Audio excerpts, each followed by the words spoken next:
സംസ്ഥാനത്തെ സാഹചര്യം കൂടി പരിഗണിക്കേണ്ടതുണ്ടല്ലോ. 102 സീറ്റിന്റെ വിജയം ലഭ്യമായിട്ട് ഇത്രയും ദിവസമായി 24 മണിക്കൂറിനുള്ളിൽ പ്രഖ്യാപിക്കുമെന്ന വീരവാദങ്ങളൊക്കെ പാഴ്വാക്കുകളായി പോയി. വൈകുന്ന ഓരോ നിമിഷവും ഇപ്പോൾ CPM അടക്കമുള്ള മറ്റ് രാഷ്ട്രീയ പാർട്ടികൾ പരിഹസിക്കുകയാണ്.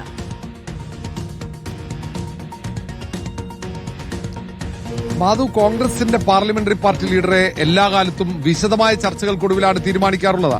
ഇങ്ങനെയുള്ള തർക്കങ്ങൾ പതിവാണ്, അതിൽ നമ്മൾ അത്ഭുതപ്പെടാനില്ല.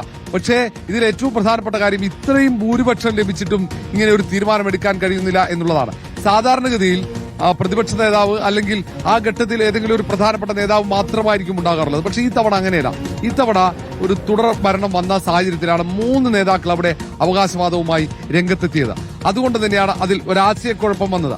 മാത്രവുമല്ല, കോൺഗ്രസ് അത് ഐക്യകണ്ഠേന ഒരു പ്രഖ്യാപനം എന്നത് ആലോചിച്ചതുകൊണ്ട് മാത്രമാണ്. അല്ലെങ്കിൽ ഹൈക്കമാൻഡിന്റേതായ തീരുമാനം പ്രഖ്യാപിക്കാം, അതിനെ എതിർക്കുന്നവർ പാർട്ടിക്ക് പുറത്തായിരിക്കും. അതിനു പകരം വിശദമായ ചർച്ച, അവരെ അനുനയിപ്പിച്ച് പതുക്കെ പ്രഖ്യാപനം, ആ രീതിയിലാണ് കോൺഗ്രസ് ഇപ്പോൾ നീക്കങ്ങൾ നടത്തുന്നത്. കാരണം ഏറ്റവും മിന്നുന്ന വിജയം കേരളത്തിൽ നേടി 102 സീറ്റാണ്. അതിൽ 63 സീറ്റും കോൺഗ്രസ് ആണ് വിജയിച്ചത്. CPM-ന്റെ ഉരുക്കുകോട്ടകൾ എന്ന് വിശേഷിപ്പിക്കുന്ന ഇടങ്ങളിലൊക്കെ വൻ വിജയം നേടുകയും ചെയ്തു. അങ്ങനെ വലിയ വിജയം നേടിയ സാഹചര്യത്തിൽ അതൊരു കൂട്ടായ്മയുടെ വിജയമാണെന്ന് ഹൈക്കമാൻഡ് വിലയിരുത്തുന്ന സാഹചര്യത്തിലാണ് അത് വിശദമായ ചർച്ചകൾക്കൊടുവിൽ ആർക്കും വിഷമമില്ലാതെ ആരെയും വേദനിപ്പിക്കാതെ ഒരു തീരുമാനം പ്രഖ്യാപിക്കുക, ആ എല്ലാവർക്കും അംഗീകരിക്കാവുന്ന രീതിയിൽ നിയമസഭാ കക്ഷി നേതാവിനെ തീരുമാനിക്കുക. എല്ലാവരും അവകാശവാദം ഉയർത്തുമ്പോഴും ഒരാളെ മാത്രമേ നിയമസഭാ കക്ഷി നേതാവായി നിയമിക്കാൻ പറ്റുകയുള്ളൂ. ആ പദവിയിലേക്ക് നിയമിക്കപ്പെടുന്ന ആൾ കഴിഞ്ഞാൽ 2 പേർക്ക് പ്രയാസമുണ്ടാകും, അവർക്ക് അമർഷമുണ്ടാകും. അമർഷം അത് പരസ്യമാക്കാത്ത രീതിയിൽ അവരെ അനുനയിപ്പിച്ച ഇത് ഐക്യകണ്ഠേന ഒറ്റക്കെട്ടായി കേരളം ഭരിക്കും ഞങ്ങൾ എന്നൊരു പ്രഖ്യാപനം കൂടി മല്ലികാർജ്ജുൻ ഖാർഗെയുടെ വീട്ടിൽ നമ്മൾ പ്രതീക്ഷിക്കുന്നുണ്ട്. ഒരുപക്ഷെ ഇന്ന് രാത്രിയോടെ ആ പ്രഖ്യാപനം ഉണ്ടായേക്കാം. അതുകൊണ്ടാണ് അത് ചർച്ചകൾ പോകുന്നത്. ഒരുപക്ഷെ രാജ്യത്തെ തന്നെ ഏറ്റവും വലിയ ജനാധിപത്യ പാർട്ടി എന്ന് വിശേഷിപ്പിക്കുന്ന കോൺഗ്രസിനെ സംബന്ധിച്ചിടത്തോളം ഇത് പതിവാണ്. ചർച്ചകൾ ഉണ്ടാകും, അത് വാക്ക് തർക്കമുണ്ടാകും, തെരുവിൽ തമ്മിൽ തല്ലും. എന്നാൽ പോലും അത് സ്വതന്ത്രമായി അഭിപ്രായം പറയാൻ അവർക്ക് അവകാശം പാർട്ടി നൽകുന്നത് കൊണ്ടാണ് അങ്ങനെ അഭിപ്രായങ്ങൾ പറയുന്നതും അത് തർക്കത്തിലേക്ക് പോകുന്നതും അത് ഒരുപക്ഷെ തെരുവിൽ യുദ്ധമായി മാറുന്നതും ഒക്കെ. അതിൽ പ്രധാനപ്പെട്ട ഒട്ടേറെ കാര്യങ്ങളുണ്ട്. കഴിഞ്ഞ AICC അധ്യക്ഷനെ തെരഞ്ഞെടുക്കുന്ന ഘട്ടം ഏറ്റവും അവസാനത്തെ നമുക്ക് നോക്കാം. അന്ന് മല്ലികാർജ്ജുൻ ഖാർഗെയെ തെരഞ്ഞെടുക്കുമ്പോൾ അതിന്റെ മുഴുവൻ ഉത്തരവാദിത്വം ഏറ്റെടുത്ത് അന്ന് ശശി തരൂർ അടക്കം അധ്യക്ഷ പദവിയിലേക്ക് മത്സരിക്കുമ്പോൾ കേരളത്തിലെ നേതാവെന്ന നിലയിൽ രമേശ് ചെന്നിത്തലയാണ് അതിൽ മല്ലികാർജ്ജുൻ ഖാർഗെയ്ക്ക് വേണ്ടി പ്രചാരണത്തിന്റെ ചുക്കാൻ പിടിച്ചത്. അങ്ങനെ രാജ്യത്തൊട്ടാകെ AICC മെമ്പർമാരുടെ വോട്ടുറപ്പിക്കാൻ ഓടി നടന്നത് രമേശ് ചെന്നിത്തലയുടെ നേതൃത്വത്തിലുള്ള സംഘമായിരുന്നു. അതാണ് രമേശ് ചെന്നിത്തല പ്രതീക്ഷിക്കുന്ന ഒരു പോസിറ്റീവായിട്ടുള്ള ഘടകം. രണ്ടാമത്തേത്, ഇടയ്ക്ക് ഗുജറാത്തിലെ തെരഞ്ഞെടുപ്പ് വന്നപ്പോൾ അവിടെ ചുമതല കൊടുത്തപ്പോൾ അവിടെ രമേശ് ചെന്നിത്തല ക്യാമ്പ് ചെയ്ത് പ്രവർത്തിച്ചു. മഹാരാഷ്ട്രയിൽ ചുമതല ഏറ്റെടുക്കാൻ പറഞ്ഞപ്പോൾ മഹാരാഷ്ട്രയിൽ പോയി. അങ്ങനെ ഓരോ ഇടത്തും പാർട്ടി പറയുമ്പോൾ അവിടേക്ക് പോകുന്നു. കഴിഞ്ഞ തവണ ഭൂരിപക്ഷം MLA-മാരുടെ പിന്തുണയുണ്ടായിട്ടും പ്രതിപക്ഷ നേതൃസ്ഥാനം ലഭിക്കാതിരുന്നിട്ടും അവിടെ ബഹളമുണ്ടാക്കാതെ പരസ്യ പ്രതികരണം നടത്താതെ അവിടെ മൗനം തുടരുകയായിരുന്നു രമേശ് ചെന്നിത്തല. അതുകൊണ്ട് പാർട്ടിക്ക് വഴങ്ങിപ്പോയ ഒരു ചരിത്രമാണ് രമേശ് ചെന്നിത്തല അവകാശപ്പെടുന്നത്. ആ കാര്യങ്ങൾ കോൺഗ്രസ് ഹൈക്കമാൻഡ് അംഗീകരിക്കുമെന്ന പ്രതീക്ഷയാണ്. ഇതൊക്കെ സോണിയാഗാന്ധിക്ക് അറിയാം. ഈ രമേശ് ചെന്നിത്തല അതിനു മുമ്പേ ഇന്ദിരാഗാന്ധിയുടെ കാലഘട്ടത്തിൽ NSUവിന്റെ അധ്യക്ഷ പദവിയിലെത്തിയ ആളാണ് രമേശ് ചെന്നിത്തല. പിന്നീട് രാജീവ് ഗാന്ധിയുടെ കാലഘട്ടത്തിലടക്കം യൂത്ത് കോൺഗ്രസിന്റെ ദേശീയ അധ്യക്ഷനാണ് രമേശ് ചെന്നിത്തല. ഇതൊക്കെ സോണിയാഗാന്ധി കൃത്യമായി അറിയുന്നതാണ്. രമേശ് ചെന്നിത്തലയുടെ ദേശീയ രാഷ്ട്രീയത്തിലെ സംഭാവനകൾ സോണിയാഗാന്ധിക്കറിയാം. അതുകൊണ്ട് ഒരുപക്ഷെ സംസ്ഥാനത്ത് ഏറ്റവും മുതിർന്ന കോൺഗ്രസ് നേതാവ് എന്ന പരിഗണന സോണിയാഗാന്ധിയുടെ ഭാഗത്ത് ലഭിക്കുമെന്ന പ്രതീക്ഷ രമേശ് ചെന്നിത്തല പങ്കുവെക്കുന്നത്. അതേസമയം സമാനമായി തന്നെ പ്രവർത്തിച്ച ആൾ കൂടിയാണ് KC വേണുഗോപാൽ. അതുകൊണ്ട് KC വേണുഗോപാൽ അതേ അവകാശവാദങ്ങൾ തന്നെ ഉയർത്തുന്നുണ്ട്. പ്രത്യേകിച്ച് ഏറ്റവും ഒടുവിൽ കോൺഗ്രസ് ഏറ്റവും പ്രതിസന്ധി ഘട്ടത്തിലുള്ള സമയത്താണ് AICCയുടെ സംഘടനാ ചുമതല KC വേണുഗോപാൽ ഏറ്റെടുക്കുന്നത്. അന്ന് ആ ചുമതല ഏറ്റെടുക്കാൻ പോലും നേതാക്കന്മാർ ഭയപ്പെട്ട് അല്ലെങ്കിൽ ആശങ്കയോടെ നിന്ന ഘട്ടമാണ്. അവിടെ KC വേണുഗോപാൽ ആ ചുമതല ഏറ്റെടുക്കുന്നു. ഓരോ ഘട്ടങ്ങളിലും പതറിപ്പോകാതെ മുന്നോട്ട് പോവുകയായിരുന്നു. അങ്ങനെ പല സംസ്ഥാനങ്ങളിലും ഭരണം നഷ്ടപ്പെടുന്നു. ഉള്ള സംസ്ഥാനങ്ങളിൽ നിന്നും പലയിടങ്ങളിൽ നിന്നും കോൺഗ്രസ് നേതാക്കൾ BJP-യിലേക്ക് ചേക്കേറുമ്പോൾ രാഹുൽ ഗാന്ധിയുടെ ഒപ്പം നിന്ന് ഭാരത് ജോഡോ യാത്ര നയിക്കുന്നു. അങ്ങനെ ഒട്ടേറെ കാര്യങ്ങൾ നടത്തി. അതൊക്കെ KC വേണുഗോപാൽ അവകാശവാദമാണ്.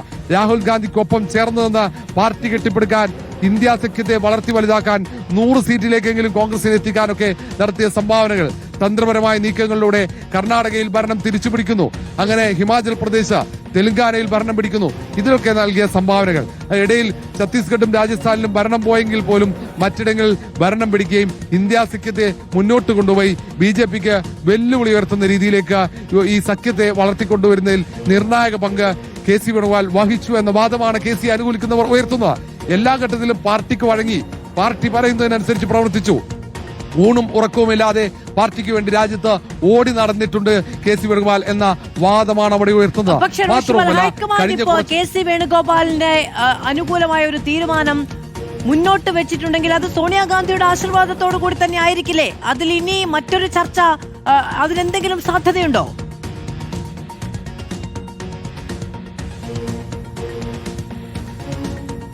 മാധു, ഇക്കാര്യത്തിൽ സോണിയാഗാന്ധിയുടെ തീരുമാനം അവസാനമായിരിക്കും ഉണ്ടാവുക എന്ന പ്രതീക്ഷ രമേശ് ചെന്നിത്തലയ്ക്കുണ്ട്. നിലവിൽ മല്ലികാർജുൻ ഖാർഗെയുടെ മുന്നിൽ നിരീക്ഷകർ നൽകിയ റിപ്പോർട്ട് അത് സ്വാഭാവികമായും രാഹുൽ ഗാന്ധി കൂടി പരിശോധിക്കുന്നു. പ്രിയങ്ക ഗാന്ധിയുടെ അഭിപ്രായം ഈ കാര്യത്തിൽ നിർണായകമാണ്. കാരണം കേരളത്തിലെ MP കൂടിയാണ് പ്രിയങ്ക ഗാന്ധി. പ്രിയങ്ക ഗാന്ധിയുടെ അഭിപ്രായം, നിരീക്ഷകരുടെയും സംസ്ഥാനത്തിന്റെ ചുമതലയുള്ള AICC ജനറൽ സെക്രട്ടറി ദീപാദാസ് മുൻഷിയുടെ അഭിപ്രായം, അതുപോലെ തന്നെയാണ് സംസ്ഥാനത്തുള്ള കോൺഗ്രസിന്റെ തലമുതിർന്ന നേതാവ് AK ആന്റണിയുടെ അഭിപ്രായം. ഇതൊക്കെ ആരാഞ്ഞതാണ്. ഇവരൊക്കെ ആരെയൊക്കെ പിന്തുണച്ചിട്ടുണ്ടാവും എന്ന് നമുക്ക് വ്യക്തവുമല്ല. ഇതൊക്കെ ഘടകമാണെങ്കിലും സ്വാഭാവികമായും ആരോഗ്യ പ്രശ്നക്കാരൻ വിശ്രമത്തിലാണെങ്കിൽ പോലും സോണിയാഗാന്ധി എല്ലാം നിരീക്ഷിക്കുന്നുണ്ട് എന്നാണ് നേതാക്കളിൽ നിന്ന് നമുക്കറിയാൻ കഴിയുന്നത്. കേരളം എന്ന സംസ്ഥാനത്ത് സോണിയാഗാന്ധിക്ക് വലിയ ആത്മബന്ധമുണ്ട്. കാരണം ഒരു ഘട്ടത്തിൽ, ഏറ്റവും വലിയ പ്രതിസന്ധി ഘട്ടത്തിൽ രാഹുൽ ഗാന്ധിയെ പാർലമെന്റിലേക്ക് എത്തിച്ച സംസ്ഥാനമാണ് കേരളം. പ്രിയങ്ക ഗാന്ധിയെ പാർലമെന്റിലേക്ക് എത്തിച്ച സംസ്ഥാനമാണ് കേരളം.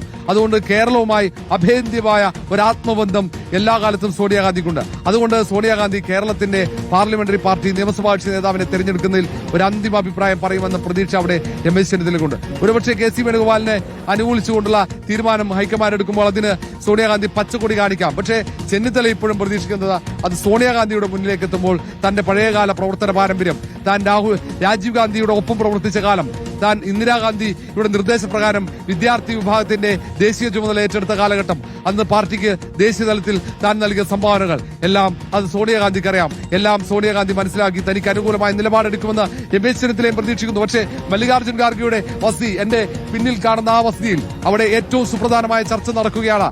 കേരളത്തിലെ കോൺഗ്രസ് രാഷ്ട്രീയത്തിന്റെ ഗതിവിഗതികൾ നിർണ്ണയിക്കുന്ന ചർച്ചയാണ് അവിടെ നടക്കുന്നത്. കാരണം 10 വർഷത്തിന് ശേഷമാണ് സംസ്ഥാനത്ത് കോൺഗ്രസിന് ഭരണം ലഭിക്കുന്നത്. ഒരുപക്ഷെ അടിയന്തരാവസ്ഥയ്ക്ക് ശേഷം ലഭിച്ച ഏറ്റവും വലിയ ഭൂരിപക്ഷമാണിത്. 102 സീറ്റ് എന്ന ഭൂരിപക്ഷം. ആ സീറ്റ് ലഭിച്ചപ്പോൾ ഇനി നിയമസഭാ കക്ഷിയെ നയിക്കേണ്ടത് ആരെന്ന തീരുമാനമാണ് അവിടെ വരേണ്ടത്. അവിടെ ആ വെളുത്ത പുക ഉയരുമ്പോൾ അത് ആർക്കനുകൂലമായിരിക്കും ആ വെളുത്ത പുക എന്ന് നമ്മൾ കാത്തിരുന്ന് കാണേണ്ടി വരും.